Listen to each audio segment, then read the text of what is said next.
చెప్పనా? షబ్బీర్ భాయ్, ఆడు ఎమ్మెల్యే ఉన్నాడు కదా, మొన్న సచ్చినోడు అన్నా. హా, ఆడే.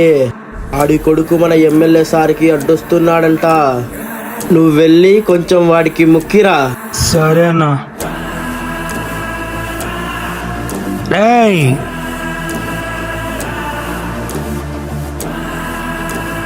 ఆ ఎమ్మెల్యే కొడుకుని ఒకసారి వెళ్ళి మొక్కిరండ్రా.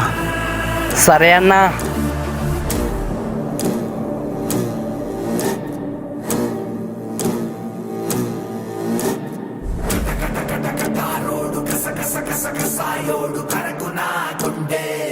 అన్న వద్దన్నా, అన్న వద్దన్నా.